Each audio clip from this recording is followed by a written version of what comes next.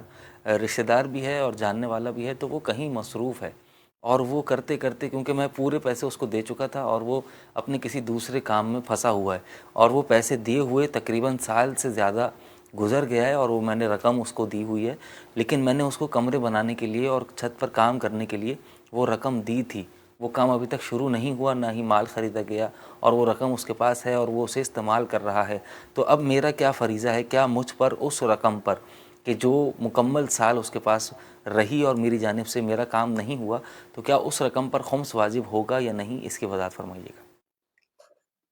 ظاہراً تو یہ آپ کی ملکیت سے نکل گیا ہے، ٹھیکیدار کو آپ نے دے دیا ہے، آگے اس نے وہ اس کو خرچ کرنا چاہیے تھے یا نہیں کیا ہے، تو آپ کی ملکیت سے وہ نکل چکا ہے۔ جی آغا صاحب، بہت شکریہ۔ آخر میں ہمارے پاس کافی لوگوں کے میسیجز اور ایسی التماس ہے دعا کے لیے، اور 2 افراد نے اپنے مرحومین کے لیے، ایک نے والدہ کے لیے اور ایک نے اپنی دادی کے لیے دعا کے لیے کہا ہے، تو آغا صاحب آپ دعا فرما دیجیے۔ جی، اللہم صلی اللہ محمد وآل محمد یا محمود بحق محمد ویا اعلی بحق علی ویا فاطر السماوات والارض بحق فاطمہ ویا محسن بحق الحسن ویا قدیم الحسان بحق الحسین و اولاده المعصومین۔ خدا بحق محمد وآل محمد، جو مومنین مومنات پریشان حال ہے، سب کی پریشانیوں کو دور فرما، مریضوں کو شفائے کامل اور عاجل عطا فرما، جس مرحومین کے لیے دعائے مغفرت کی درخواست کی گئی ہے، انہیں محمد و آل محمد کی شفاعت اور ان کے جوار میں مقام عطا فرما۔ ربنا تقبل منا انک انت السمیع العلیم برحمتک یا ارحم الراحمین۔